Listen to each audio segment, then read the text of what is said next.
So, ladies and gentlemen, welcome to another video, and this time we're going to be covering bhagya of planets.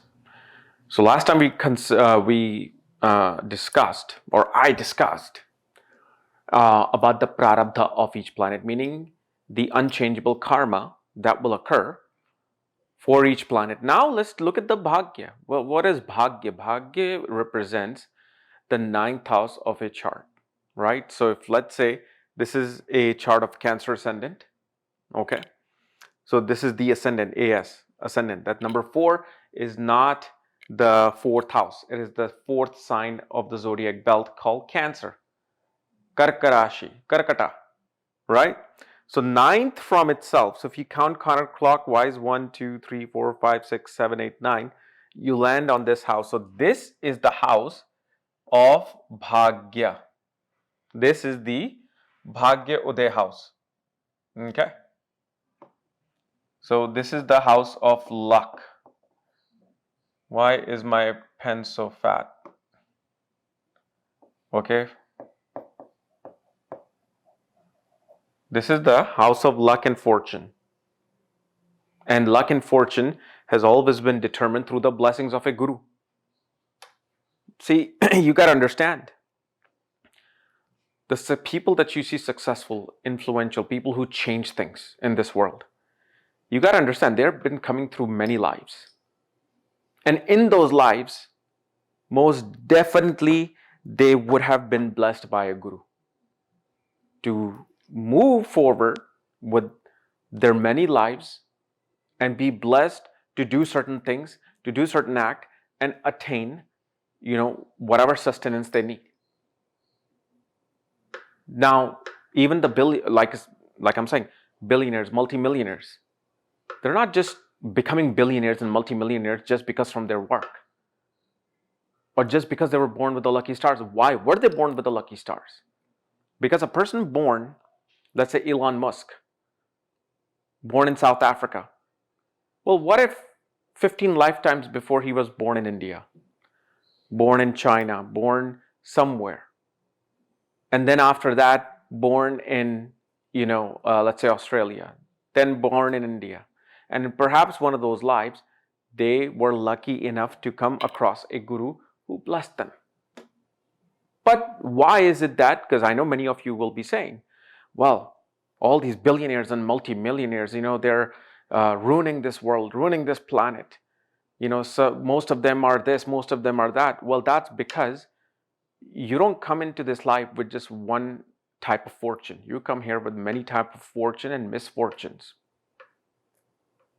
And it is it is those conveyor belts karma coming on a conveyor belt that says, okay, you're going to be a billionaire, but also you're going to get the temptation and chance to do something bad with this particular thing, which will then affect you either in this life or perhaps your life moving forward. So do what you can with the time and chance that has been given to you. So this is why bhagya is the most important house. But every planet has bhagya. Every planet has their point of luck and fortune. And how well and how good is that bucket of fortune. Okay. So in this particular case, if you look at this chart, here's a chart with the Cancer ascendant. So AS, remember, is always the first house. It's the first house. And the number 4 is the sign of Cancer, not the fourth house. Okay. So let's look at, so obviously as you see, the overall fortune of this particular individual, okay, is going to be the ninth house. That's like the basic ninth house fortune of this life. The bucket that has been given to them overall. Okay. But if we want to look at bhagya of a planet, so let's look at the fact. Let's look at the 10th house. What is a bhagya of their 10th house of career? So what we're going to see, we're going to look at the fact that this is the 10th house with the sign of Aries. Okay. And 10th Lord, which is Mars, is in the 11th house in Taurus. So we want to know what is the bhagya of their career. Now you can look at it from 9th from the 10th house. Okay, that would be the 6th house. But I'm talking about the lords, the managers, the owners of that particular zodiac sign. Because that shows the activation and the process of activation. So 9th from Mars would be the 7th house right there. 7th house where Venus is placed is the sign of Capricorn. Okay. So what we need to see is what's in the 7th house, where is the 7th Lord going, and what impact are happening on 7th house and 7th Lord. So first of all, 7th house is controlled by Saturn. Where's Saturn? Saturn is sitting in the 12th house in the sign of Gemini. Okay. Then Venus, being the 4th Lord with its Mool Trikon sign especially, is in the 7th house. Venus also rules the 11th house. Okay, so it's in the 7th house. And then, if we look,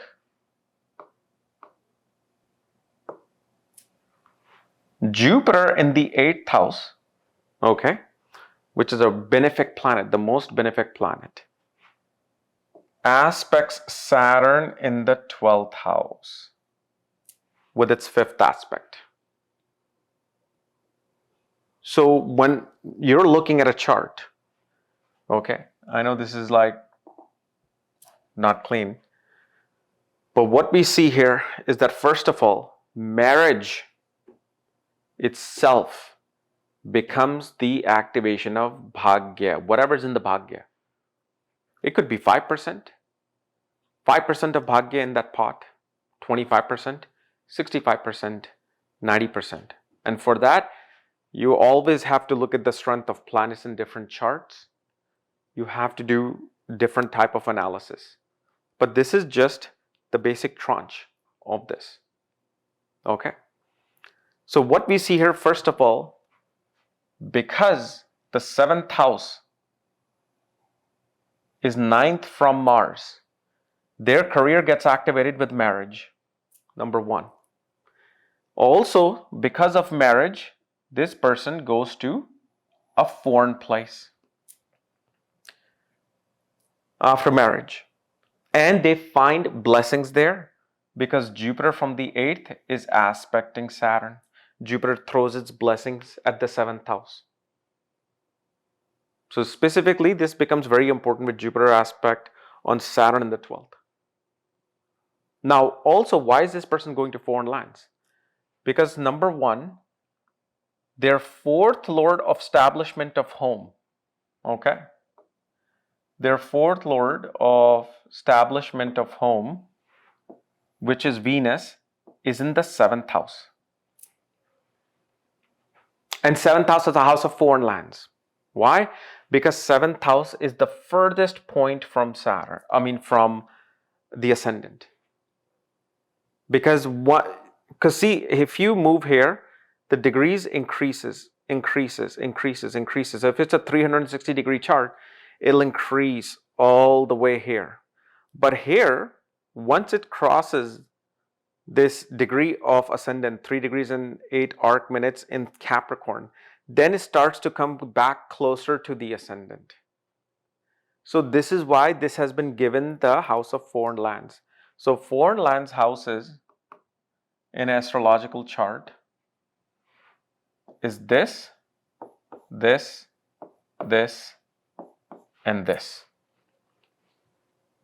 These are the known houses of foreign lands. Actually, even 3rd house, because it is directly opposite to the 9th house and it's the bhagya of the, or the karma of the 4th house. Is 4th from the 12th house.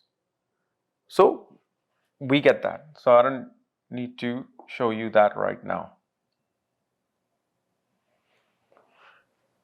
But one other thing we see here, because of the fourth lord being in the seventh house, is that marriage will enable this person to purchase a property.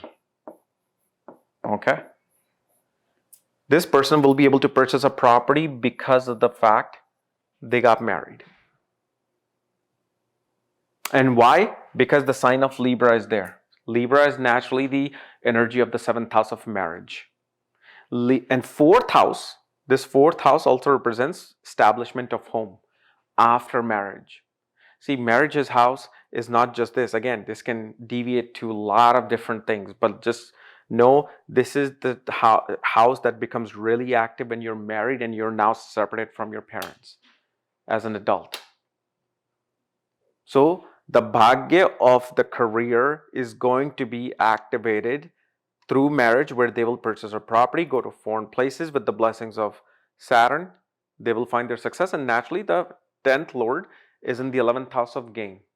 And also, one of the things that you should see here is that 11th lord of hopes, wishes, desires, and it's one of the highest of the kama lords, kama meaning the desire of the soul, okay, is sitting in the 7th house.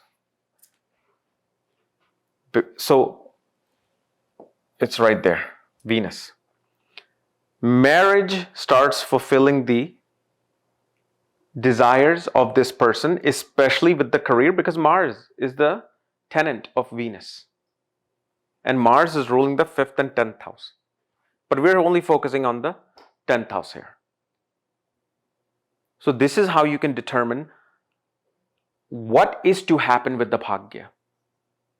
Now, like I told you, the percentage is going to vary, which is going to be away from just this basic analysis of the birth chart.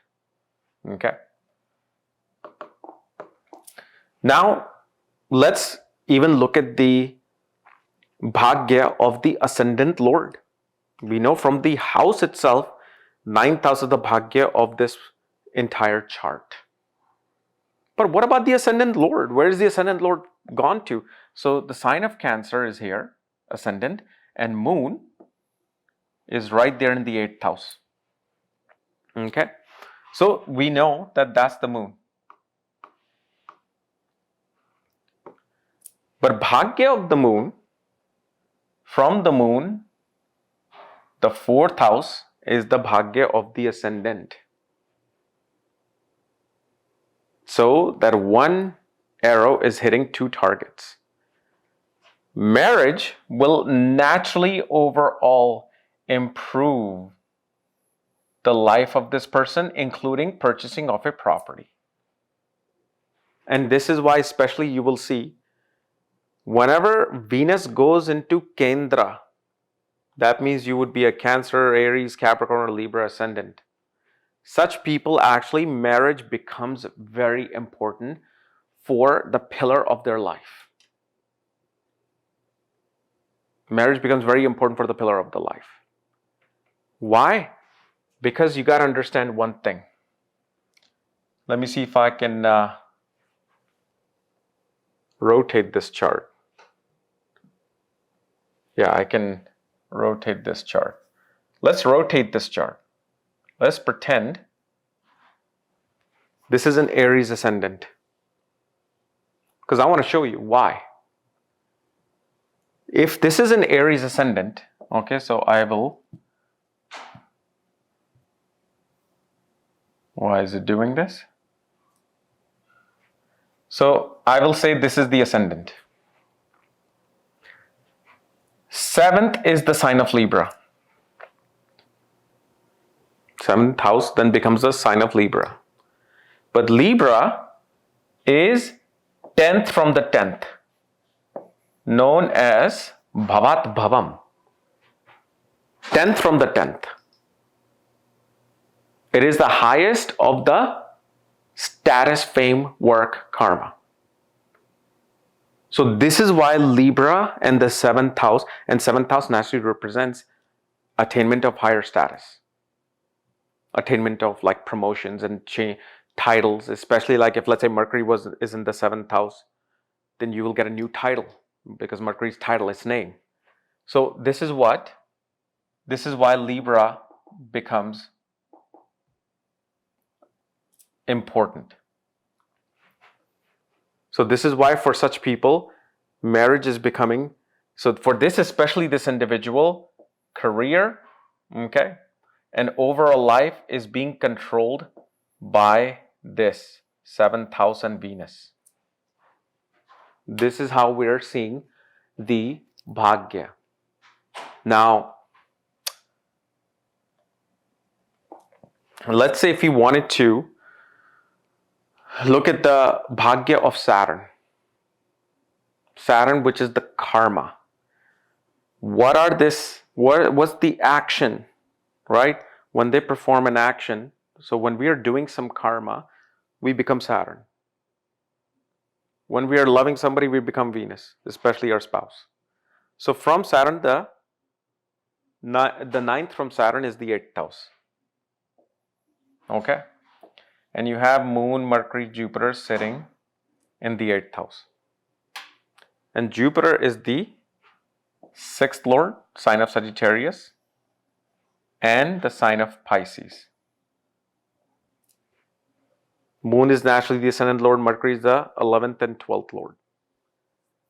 So for this individual, the bhagya, the karma, so first of all, we see first that whatever karma they're going to perform, there is definitely a lot of blessings there.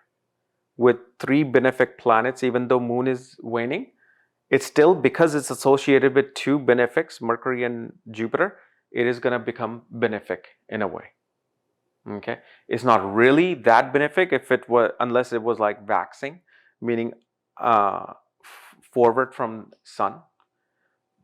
But what this shows me is that for this person, when they meet a guru, when they meet the guru, and they're going to meet the guru when father's in the hospital. Okay, so look at this. They're going to meet a guru when father's in the hospital, or father is traveling to some faraway place, and from there, their karmas will start getting blessings. That's one thing. But no matter how many times this person performs karma, there's a blessing sitting there. Now, why did I say father in hospital? Well, this is the house of father. This 9th house becomes the house of father in Vedic astrology. Lord of it is Jupiter, who's sitting 12th from itself. It's sitting 12th from itself. 12th house from the ascendant is naturally the house of hospitals. And the Lord of diseases, which is the sign of Virgo, ruled by Mercury, is in the 8th house. Moon naturally represents medicine. All 3 of them are in Satvishak Nakshatra, which is again medicines. Medicine, herbs, chemicals. So when father is in a hospital taking his medication, this person will run into a guru through which their bhagya rises. To what extent? Again, we have to look at a lot of things. But also at the same time,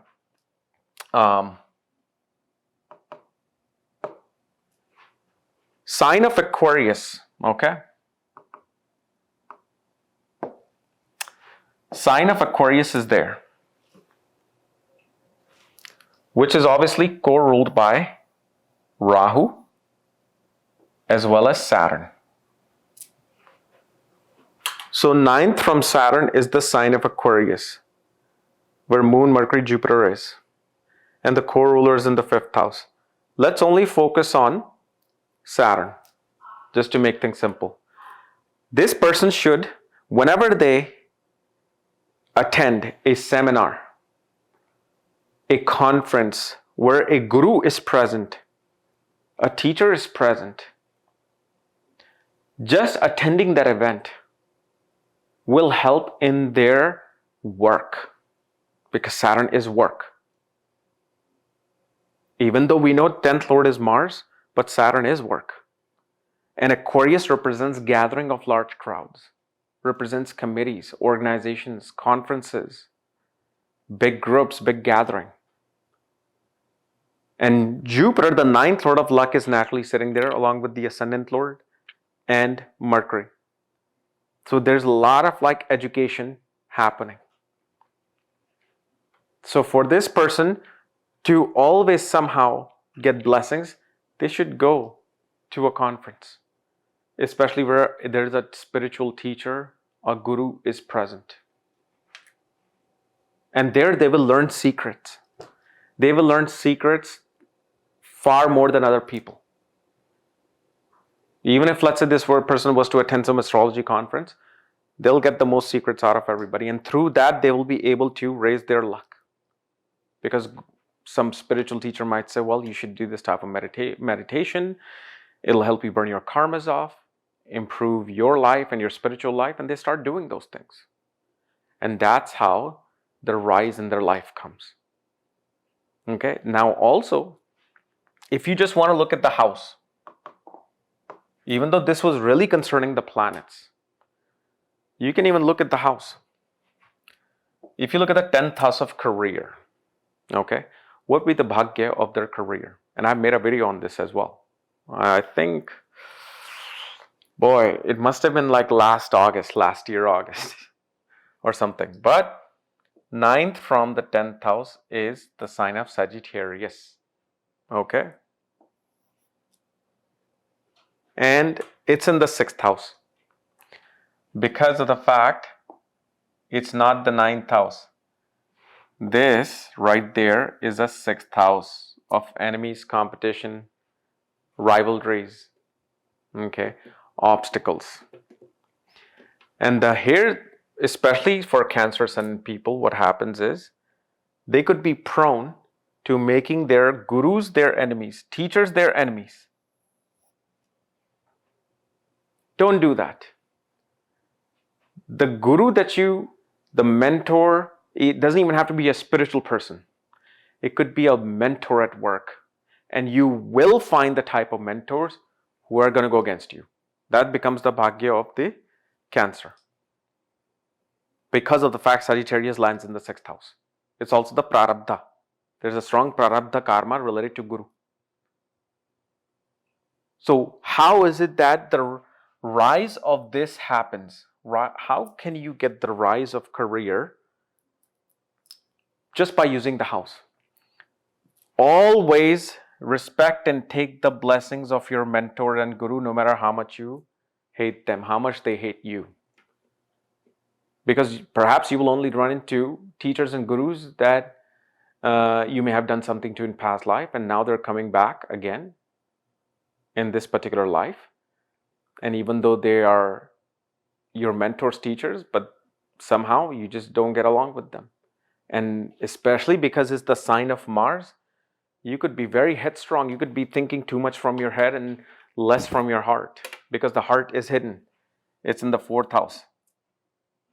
This is the house of night.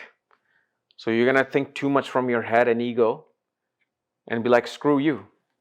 I know better than you. Don't do that. No matter how bad the mentor or the guru is, just say, just bless me.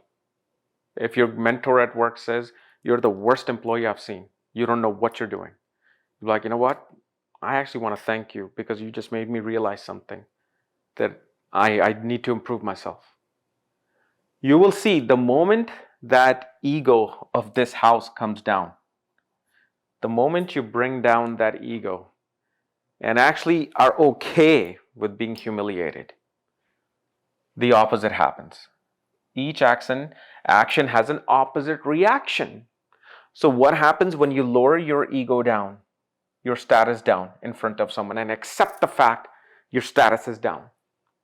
The moment you accept it, the opposite, equal and opposite reaction occurs, which is going to take your status and career up. But this is a big thing. For this individual, do not insult, okay, any teacher, guru, mentor, no matter how much they hate you. Bless them in your private meditation. I do that. Bless them in your meditation. Bless them to have all the wisdom. Bless them to have all the success.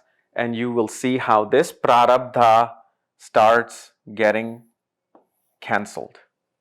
That heavy karma of the 6th house starts getting cancelled. So this is how we can see, although I wanted to focus on planets, but you can also look at the houses as well.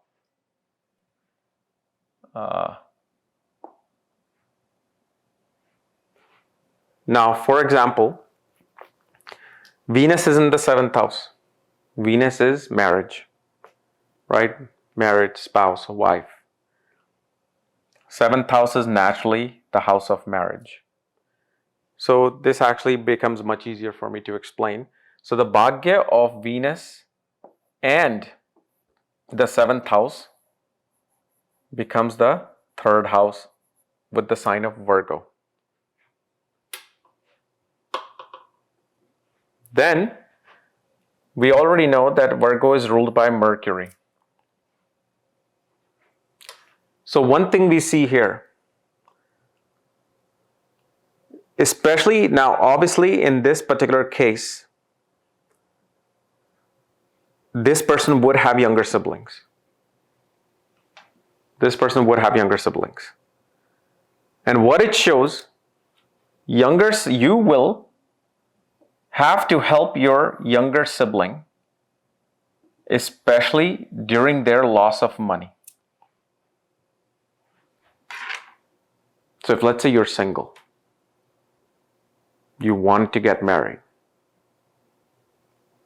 there will be an instance where the younger sibling will have a fall, and if you help them, this starts helping you to raise the bhagya of your 7th house and your marriage. The other thing, within the marriage itself, okay?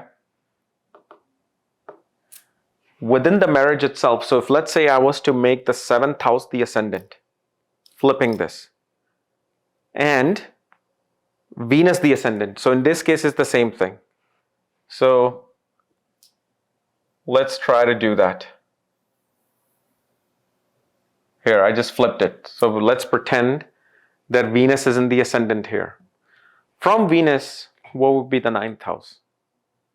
And from the 7th house, what would be the 9th house? So this is our 7th house, right? From the ascendant. So the 9th house is the sign of Virgo. And 9th house will represent the father of the spouse. It's your 7th house and Venus there. Okay. And it shows me, because the sign of Virgo is there, helping your father-in-law, especially with their health, providing either the monetary help with your time, perhaps bringing them in your home if they need that type of help. Helping your father-in-law will start fulfilling the desires of this person, bringing more gains, bringing more happiness. And obviously you're going to make the spouse happy. Because what did I do? I actually made the 7th house the ascendant. Okay? That's how you should try understanding this. So this is the thing. You can take one planet and look at it from so many different perspectives. You can take one house, one planet, and you can look at it in many different ways and understand and start connecting the inner workings, the inner engineering of a birth chart. Okay. So hopefully this has given, again, I can keep going like for the next hour or two on each planet. Like actually one thing I want to do, okay, this is part of my KRS vlogs that I'm going to be making in the next coming month. Obviously, as you know, I'm going to make the second part to the video on intimacy and how to activate intimacy, how to bring passion, love within your marriage. I've already made the part 1 on KRS vlogs on Vedic Academy, which is my online school. But also what I'm going to do there is I will take Saturn. So if you look, Saturn always aspects the 3rd from itself. So anyway, guys, this was my small, not small, maybe a medium-sized video on bhagya from each planet or from some planets. And if you're new to my channel, subscribe below so you don't miss these type of videos. And if you want to know how your planets are doing and what your planet replacements are, for that, check out the links here under shop section, including the courses tab, which will take you to my academy here. All right.